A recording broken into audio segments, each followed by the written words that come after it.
I found out my dad wasn't my biological father and moved in with my real dad. Now, years later, my adoptive dad refuses to walk me down the aisle, saying I'm no longer his daughter. I always thought he was my father. For 15 years, I never doubted it. We did everything together, birthday parties, holidays, he was always there. Then, everything shattered. My mom admitted she cheated years ago, and the man I'd called dad all my life wasn't my biological father. The truth gutted me, but it wasn't just the truth, it was the way it changed everything. Suddenly, this man, my biological father, wanted to be part of my life. I was curious, of course. I wanted to know him. Who wouldn't? My mom's affair had shaken the foundations of my world, but this was a piece of me I needed to explore. I didn't expect my dad, the one who raised me, to be hurt by that, but he was. I saw it in his eyes every time I chose to spend time with my biological father. I felt it in the way he pulled away, even though he tried to hide it. He still told me he loved me, still tried to keep things normal, but I wasn't the same, and neither was he. Things got worse when I turned 20. I was struggling, dropped out of college, and wasn't doing much with my life. Dad, my adoptive dad,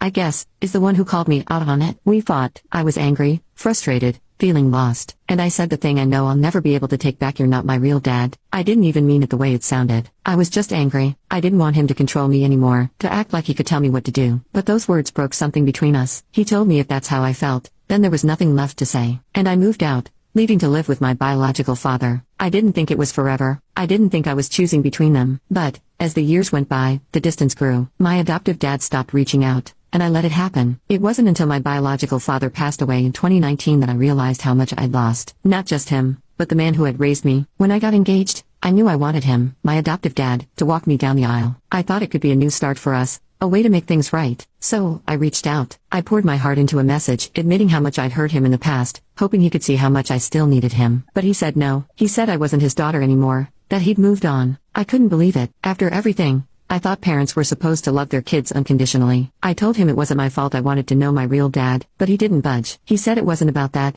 it was about how I treated him after. And maybe he's right, but it doesn't change how much it hurt. Now, everyone's telling me he's ruining my wedding day. My family says he should just come, that this is his chance to be back in my life. But he doesn't want to, and I don't know how to make him see that I've never needed him more than I do now.